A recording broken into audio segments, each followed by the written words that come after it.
नमस्कार दोस्तों, मैं रोहन शर्मा स्वागत करता हूं सभी का आपके अपने चैनल ज्योतिषीय वास्तु में। कैसे हैं आप सभी? आज हम यहां पर बात करने वाले हैं एक बहुत ही ज्यादा इंपॉर्टेंट टॉपिक के बारे में।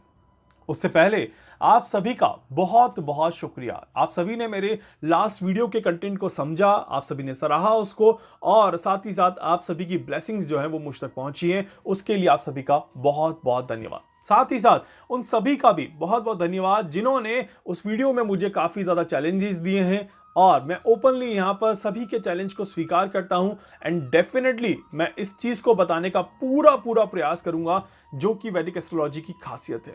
वैदिक एस्ट्रोलॉजी में उस डीप लेवल पे आज तक कोई भी नहीं पहुंचा है, किसी ने भी इन चीजों को पहले से कभी नहीं बताया है, जो मैं बताने की कोशिश करने वाला हूं बहुत जल्द। एंड डेफिनेटली मुझे पूरा विश्वास है इस ज्योतिष विज्ञान पर, इस नॉलेज पर, इस ज्ञान पर। ऋषि मुनियों ने जो चीजें हमें दी हैं उस सेंस पर, उस टेक्निक पर मुझे पूरा विश्वास है कि शायद मैं वो चीज यहां पर निकाल पाऊंगा और उसे आप सभी के सामने बहुत जल्दी रख पाऊंगा। और आप सभी देखेंगे कि कैसे वो चैलेंज आपके पूरे हो रहे हैं और कैसे हम एक ऐसी चीज को यहां पर रखने की कोशिश कर रहे हैं जिसमें ना तो अभी साइंस पूरी तरह से कॉन्फिडेंट है और ना ही हमने इस ज्योतिष के इस पार्ट को अभी उतना ज्यादा डीपली एनालिसिस करके पहले से बताने की कोशिश करी है।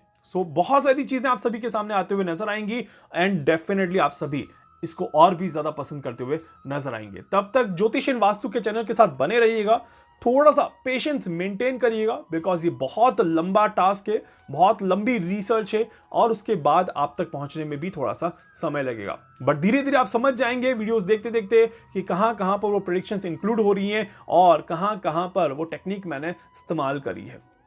आज हम यहां पर बात करने वाले हैं एक बहुत ही ज्यादा इंपॉर्टेंट टॉपिक के बारे में, और ये टॉपिक है हमारा कि अभी मेरे पास कल ही एक सवाल जो आ रहा था बार बार, मतलब कई सारे लोगों के द्वारा पूछा गया था कि सर क्या दुनिया नष्ट होने वाली है, क्या दुनिया खत्म होने वाली है और जनसंख्या खत्म होने वाली है और ऐसे भूकंप के झटकों की वजह से ही दुनिया की तबाही होने वाली है? क्या ये सत्य घटना है?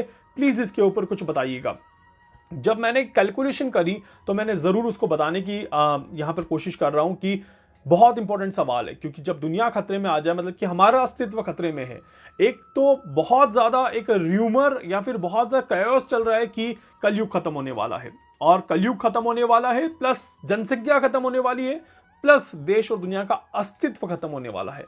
ये तीन चीजें जो है ये इतनी खराब चीजें होती हैं जो कि इंसान के मन में इस तरह से बैठ जाती है कि हम सभी काफी ज्यादा परेशान हो जाते हैं। बट हम ग्रहों के माध्यम से इसको समझने की कोशिश करते हैं कि क्या वाकई में ग्रह आज उस परिस्थिति में हैं जहां पर दुनिया खत्म होने के कगार पर है। उससे पहले आप सभी को एक चीज और बता देता हूं। देखिए, प्रथम विश्व युद्ध हुआ, द्वितीय विश्व युद्ध हुआ, दुनिया खत्म नहीं हुई। कलयुग से पहले 3 युग और चल रहे थे, उसमें भी दुनिया खराब नहीं हुई या दुनिया खत्म नहीं हुई। तो इसीलिए ये कह देना कि दुनिया खत्म होने वाली है, तो ये मैं सबसे पहले एक बेसिक तौर पे आपको कहूंगा कि ये बहुत ही ज्यादा गलत स्टेटमेंट है। और ग्रहों की चाल जिस तरह से अभी चल रही है ये बिल्कुल भी दुनिया की तबाही को लेकर के नहीं है। मतलब कि यहां पर प्रकृति को नुकसान है और प्रकृति अपने आप को बैलेंस करने की कोशिश कर रही है, और प्रकृति का अपना खेल यहां पर पूरी तरह से चल रहा है। प्रकृति के नुकसान की वजह से इंसानों को नुकसान है, ये बात में कोई डाउट नहीं है, क्योंकि डेफिनेटली हम ही जिम्मेदार हैं इस प्रकृति को बिगाड़ने के लिए, तो उसकी सजा तो हमें मिलेगी ही मिलेगी। और ये एक अनफॉर्चुनेट रीजन रहेगा, इसमें आप ये कह सकते हैं कि बिल्कुल एक अनफॉर्चुनेट है कि कितने सारे लोगों की डेथ हो गई या कितने सारे लोगों को नुकसान हो गया। बट एक सर्टेन जगह पर ऐसा होगा जहां का योग बनेगा, एक जगह पर ऐसा होगा जहां की कैलकुलेशन ऐसी आएगी। जैसे यूक्रेन और रशिया, आज इन दोनों के बीच में ऑलमोस्ट 1 साल हो चुका युद्ध को होते हुए। ये 1 साल में हम विश्व युद्ध की कई बार बातें कर चुके हैं।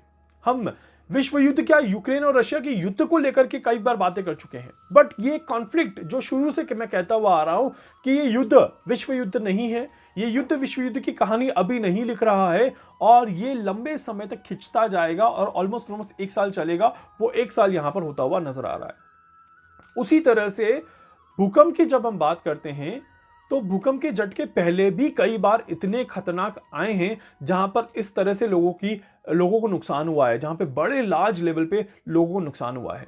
बट ये भी एक कैलकुलेटिव घटना यहां पर घटी है, क्योंकि मास कैलकुलेशन में नुकसान होने की घटना पहले से ही फिक्स थी, और वो मैं आपको बता चुका था कि कुछ बड़ी घटना जिसमें एक बड़ी संख्या के लोगों को नुकसान होगा, ये बात ज्योतिष शास्त्र के माध्यम से हमने पहले ही देख ली थी। आज की तारीख में जब ग्रह स्थिति यहां पर ऐसी बनी हुई है जो कि ये दिखाती है कि जीवन तो अभी भी संभव है। मैं कहीं ज्यादा बात अभी ना करूं तो मैं ये तो कह सकता हूं कि 10 साल तो भी कम से कम हमारे पास है। मैं कम से कम की बात कर रहा हूं, और मैं बहुत बेसिक नंबर पे बात कर रहा हूं। मैं 2080 तक तो पहले भी कह चुका हूं कि 2080 तक तो हम सभी रहने वाले हैं। मतलब कि जिसकी एज रहेगी या ये सृष्टि है ये रहने वाली है, हमारे बच्चों का भविष्य जो है वो रहने वाला है, और 2080 तक तो कहानी चलती रहेगी। उसके आगे की कैलकुलेशंस अभी करना बाकी है। बट आज की तारीख में जो ग्रह स्थिति यहां पर चल रही है वो पैनिक सिचुएशन करते हुए यहां पर जरूर चल रही है, और पैनिक सिचुएशन के साथ साथ हमारे धर्म को या फिर हमारी सोच को या फिर हमारे कॉन्फिडेंस को कहीं ना कहीं लूज किया जाए तो इसमें हम कहना गलती नहीं होगी कि ये कुछ गलत है यहां पर, क्योंकि ऐसा समय चल रहा है। बट जब देखिए एक चीज समझिएगा कि हमारी सृष्टि का जो एक निर्माण है, जो हमारी सृष्टि का जो एक अस्तित्व है, ये बहुत अलग तरह का अस्तित्व है। और इसमें जब हम ग्रहों के ऊपर बात करते हैं तो हर ग्रह का अपना एक रोल है, और ऐसा कहा जाता है कि जब जब शनि अपने घर में विराजमान हो और जब जब गुरु अपने घर में विराजमान हो तब सृष्टि का प्रलय बन जाए, ये बिल्कुल असंभव सी बात है।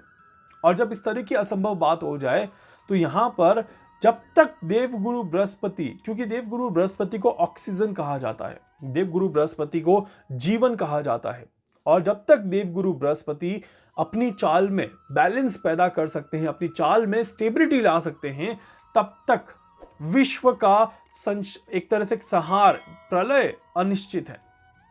और साथ ही साथ मैं ये कहूंगा कि जब जब शनिदेव प्रबल होंगे, जब तक शनिदेव अपने अस्तित्व को बचाने की कोशिश करेंगे, शनिदेव पाप को खत्म करने की कोशिश करेंगे, तब तब आप ये कह सकते हैं कि प्रलय तो संभव है बट विनाश नहीं होगा।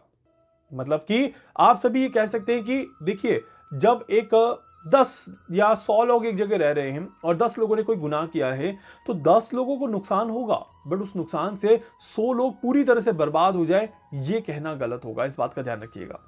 तो इसी वजह से मैं ये जरूर कह सकता हूं कि आने वाले समय में ऐसी कई सारी घटनाएं घटेंगी जिससे कि मानव जीवन में काफी सारे चेंजेस यहां पर देखने को मिलेंगे। जोशीमठ में देखिए आज जो स्थिति हुई है उससे वहां के लोगों को वहां से हटाया गया है। जोशीमठ पूरा खत्म नहीं हुआ, और ये बात मैंने पहले भी कही थी कि जोशीमठ बच जाएगा। श्रीलंका में जो स्थिति बनी, भूखमरी वाली स्थिति या फिर इतनी ज्यादा महंगाई, इसका यह मतलब नहीं कि श्रीलंका पूरा खत्म हो गया। उसके पास आज भी पावर है कि वो वापस से स्टैंड कर सकता है, हालांकि उसमें एक लंबा समय लगेगा। अफगानिस्तान की जो आज हालत है, अफगानिस्तान के पास भी मौका है कि वो वापस से अपने आप को स्टेबल करने की कोशिश करेगा, हालांकि उसमें अभी मैं पहले भी बता चुका हूं कि कम से कम 2040 तक का समय लगेगा ही लगेगा। सो एक लंबी जर्नी है, एक लंबी लड़ाई है, और उसकी शुरुआत यहां से हो चुकी है। हर देश अपने अस्तित्व को बचाने की कोशिश करेगा और हर देश अपने लड़ाई को लड़ने की कोशिश करेगा। भारत के ऊपर एक बहुत जल्दी लेटेस्ट वीडियो लेकर के आ रहा हूं जिसमें भारत की कुंडली के कुछ हिडन ट्रेट्स, कुछ हिडन पॉइंट्स आपको बताने की कोशिश करूंगा कि आज की डेट में क्यों हम इस तरह के माहौल में हैं, क्यों हम इस तरह के जीवन में हैं, और भारत की कुंडली में ऐसी क्या खासियत है जिससे कि भारत के लोगों का जो बिहेवियर है वो कुछ ऐसा है, भारत की जनता कुछ इस डायरेक्शन में चल रही है। ये मैं आपको बताने की कोशिश जरूर करूंगा। इसी के साथ साथ देखिए सूर्य देव यहां पर जिस तरह से अपने आप को आगे बढ़ाते हुए चल रहे हैं, बहुत जल्दी सूर्य और गुरु का मिलन होगा, और जब सूर्य और गुरु का मिलन होगा तब एक नई शुरुआत यहां पर हो जाएगी, तब एक नए क्रम को आरंभ कर दिया जाएगा। यहां से आप कहेंगे कि एक बदलाव देखने को मिलेगा। 2023 डेफिनेटली युग परिवर्तन में एक बहुत बड़ा साल है। 2023 का साल बदलाव को लेकर के इंडिकेट चल रहा है, और जब जब बदलाव होता है तब तब थोड़ी बहुत खरोच आती ही आती है। आप नए घर में जब सामान शिफ्ट करते हैं तब भी आप देखेंगे कि कहीं ना कहीं छोटे मोटे डैमेज हो जाते हैं और उसे फिर हम वापस से रिपेयर करते हैं। कुछ ये रिपेयरिंग का समय चल रहा है। ये बदलाव जो है, ये जो डैमेज हो रहे हैं, ये जो नुकसान हो रहे हैं, ये नुकसान उस प्रकृति के बदलाव में एक सपोर्ट का काम कर रहा है। अगर ये डैमेज नहीं होंगे तो बदलाव पॉसिबल नहीं होगा। इसका एक बहुत बहुत अच्छा उदाहरण देता हूं मैं। भारत में नोटबंदी हुई। भारत में नोटबंदी हम सबने देखी। नोटबंदी के पीछे का कारण भी हम सभी को पता चला। और भारत में नोटबंदी जब हुई थी तो वो एक बहुत बड़ा बदलाव था भारत की इकोनॉमिकल सिचुएशन में और भारत की करेंसी सिचुएशन में। और उस बदलाव के समय भी भारत में काफी ज्यादा परेशानियां उठी थी, काफी लोगों को नुकसान हुआ था। और धीरे धीरे वो सारी चीजें बैलेंस हो गई, क्योंकि हर बदलाव थोड़ी सी परेशानियां लेकर के आता है और ये सृष्टि इसी बदलाव को लेकर के चल रही है। और जब तक हम सभी कह सकते हैं कि ग्रह सही डायरेक्शन में है, तब तक बदलाव तो होगा और बदलाव के समय थोड़ा नुकसान भी होगा। बट ये स्टेटमेंट कहते हैं ना कि दुनिया खत्म होने वाली है, बहुत गलत स्टेटमेंट है। अगर आप सभी देखेंगे पुरानी कुंडलियों को, हजारों साल पहले की कुंडलियों को, तब आपको पता चलेगा कि जब जब किसी जमीन के टुकड़े हुए हैं तब तब कुछ अलग तरह के योग बने हैं। जब जब कुछ बॉर्डर डिवाइड हुए हैं तब तब कुछ अलग योग बने हैं। कुछ समय बाद पाकिस्तान के टुकड़े होंगे, तब भी देखिएगा कुछ ऐसा योग बनता हुआ नजर आएगा। उसको बहुत जल्दी मैं एक्सप्लेन करूंगा कि कैसी वो सिचुएशन और कब तक वो सिचुएशन बनते हुए नजर आ रही है। हमारे देश में भी जब एक राज्य दो राज्यों में बढ़ जाता है तब भी वैसी सिचुएशन होती ही होती है, वो ग्रह स्थिति होती ही होती है। सो बदलाव परेशानियां लेकर के आता है, बदलाव तकलीफ लेकर के आता है और बदलाव एक तरह का संकट लेकर के आता है। बट वो अच्छे के लिए होता है, वो खराब के लिए नहीं होता। और प्रकृति अगर आज अपने आप को बैलेंस कर रही है तो वो एक अच्छे के लिए बैलेंस कर रही है। और अगर मैं आपको एक सीधा सीधा स्टेटमेंट दूं तो आप देखिएगा हर 11 साल से लेकर के 13 साल तक के बीच में, मतलब 11 to 13 के बीच में प्रकृति अपने आप को बैलेंस करती ही करती है। ये हमेशा का एक रूल है, ये मैं नहीं कह रहा। आप इतिहास उठा के देखिए, आप हर 11 to 13 ईयर की कैलकुलेशन देखिए, आप सभी को पता चल जाएगा कि प्रकृति कहां और कैसे अपने आप को बैलेंस कर रही है। हर 3 साल में स्मॉल चेंजेस होते हैं, हर 8 साल में थोड़ा सा बड़ा चेंज होता है और 13 साल में एक बड़ा परिवर्तन होता है। यही ग्रहों की चाल है। और हर 20 साल में एक बड़ा शिफ्ट होता है, हर 30 साल में एक एरा चेंज होता है। यह ग्रहों का परिवर्तन है, यह ग्रहों की चाल है जो कि सृष्टि पर अलग अलग जगह पर अलग अलग तरीके से काम करती है। इसी वजह से जिस तरह से हम सभी इस दौर में चल रहे हैं, परेशानियां हैं सबके सामने और परेशानियां रहेंगी। बट आज की डेट में अगर आप देखेंगे तो कॉन्फिडेंस लेवल आपके अंदर जरूर रहेगा कि आप सभी इस परिस्थिति से निकलने में सक्षम रहेंगे, क्योंकि देवगुरु बृहस्पति अभी सही चाल में है, शनिदेव सही चाल में है और जो खराब परिस्थितियों वाला समय था वो तो हमने देख लिया। जो खराब योग बन रहे थे वो हमने देख लिया। अब योग बदल रहे हैं और अब जीवन बदल रहा है, जीवन शैली बदल रही है, प्रकृति बदल रही है और प्रकृति का अपने आप को प्रेजेंट करने का तरीका बदल रहा है। इसी वजह से आप सभी को कहूंगा कि परेशान मत होइए, बिल्कुल भी उलझिए मत अपने आप में, नेगेटिव मत होइए अपने आप में और थोड़ा सा ग्रहों की चाल को और प्रकृति को समझ करके आगे बढ़िए। जनसंख्या कम हो सकती है, जनसंख्या खत्म नहीं होगी और मानव जाति, मानव सभ्यता खत्म नहीं होगी और कलयुग का अंत नहीं होगा। This is not the time for this. अभी ये समय इन सभी के लिए नहीं है, ये बदलाव का समय है और हमें इस बदलाव को एक्सेप्ट करके आगे बढ़ना होगा। इसके अलावा हमारे पास कोई भी ऑप्शन नहीं है। प्रकृति को सपोर्ट करना शुरू कर दीजिए, प्रकृति आपको नुकसान से बचाने का काम करना शुरू कर देगी। उम्मीद करता हूं कि आप समझे होंगे कि मैं क्या कहना चाह रहा हूं और क्या चीज ग्रहों के माध्यम से आपको बताने की कोशिश कर रहा हूं। वीडियो को लाइक कर दीजिएगा, चैनल को सब्सक्राइब जरूर कर दीजिएगा, बेल आइकन पे जरूर से क्लिक करिएगा। इसके अलावा कुछ पूछना चाहते हैं, कुछ जानना चाहते हैं, अपने बारे में कुछ समझना चाहते हैं, आप मुझसे संपर्क कर सकते हैं। मैं पूरी कोशिश करूंगा आप सभी की हर संभव मदद यहां पर कर सकूं। धन्यवाद।